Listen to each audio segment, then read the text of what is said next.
Allez, après Art of Fighting 1 et 2, maintenant on attaque le troisième. Et bizarrement, là je suis un petit peu plus content parce que le troisième, j'ai beaucoup aimé. Déjà, on voit que le visuel a été est un petit peu différent. Il est peut-être un peu plus flat, un peu plus, j'ai envie de dire arcade. Ah, il est plus coloré, il est plus chatoyant, quoi. Moi j'aime bien. Donc Art of Fighting 3, la voix du guerrier. On a un peu plus de personnages.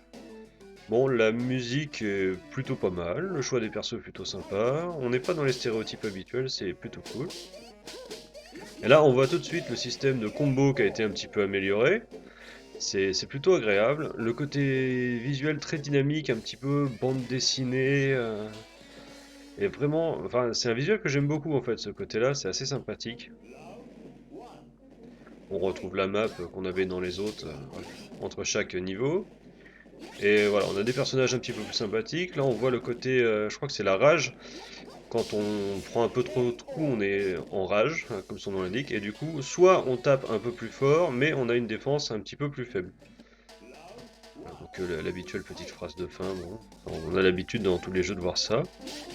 On voit aussi que les arrière-plans sont un petit peu plus travaillés, je trouve, plus dynamiques que les autres. Et les zooms dynamiques sont un petit peu moins présents. Et ça, pour moi, c'est un gros plus. Niveau gameplay, ben voilà, et on a enfin un petit système de combo qui s'est intégré, sinon on change pas une équipe qui gagne. Mais pour là une fois, là, je vais le dire franchement, Art of Fighting 3, j'ai beaucoup apprécié y jouer, je pense que je vais m'y investir un petit peu plus.